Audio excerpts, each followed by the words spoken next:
Superbug. Qualified in the Zurich lab. Mattias Ivarsson, ETH Zurich. Everyone who goes to hospital expects to leave it healthier than they entered. Tragically, for an increasing number of patients, that's not the case anymore due to the rise of multi-resistant superbugs. The most common of these is Clostridium difficile, and it causes infections over the colon, and it essentially destroys the intestines from the inside.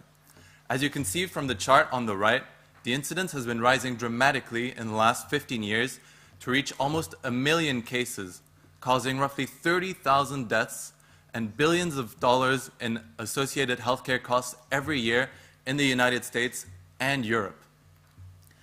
Now, the really tragic thing for patients of this illness is that it's when you go to hospital and are given antibiotics, these antibiotics sometimes kill bad pathogens, but they also kill a majority of the good bacteria, notably in the intestines. This essentially leaves space for harmful bacteria such as C. difficile to come infect you.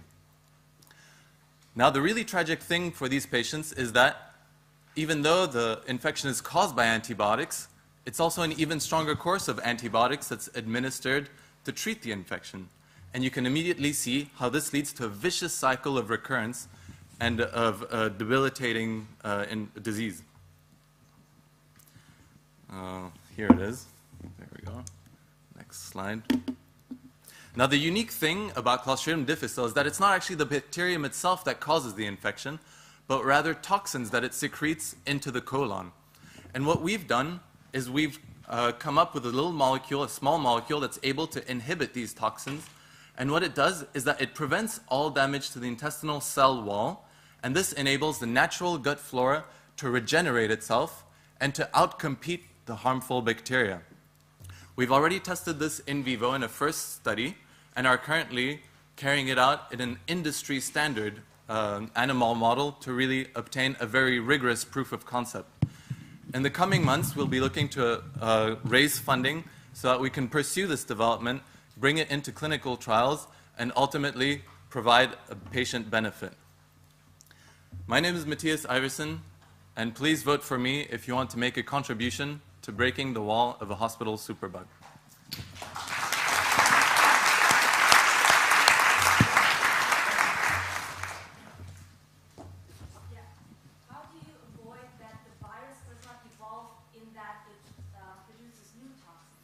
It's a bacterium, and our small molecule targets a key part of the toxin that if there's a mutation such that our molecule can't bind to it anymore, then it'll already be inactivated. So there's no risk of a mutation arising that would render it resistant. Very short question, please. Okay, what's the role of better hospital hygiene versus your innovation? I think hospital hygiene plays a key role in preventing this disease, but unfortunately, it's very difficult to keep a hospital environment extremely clean.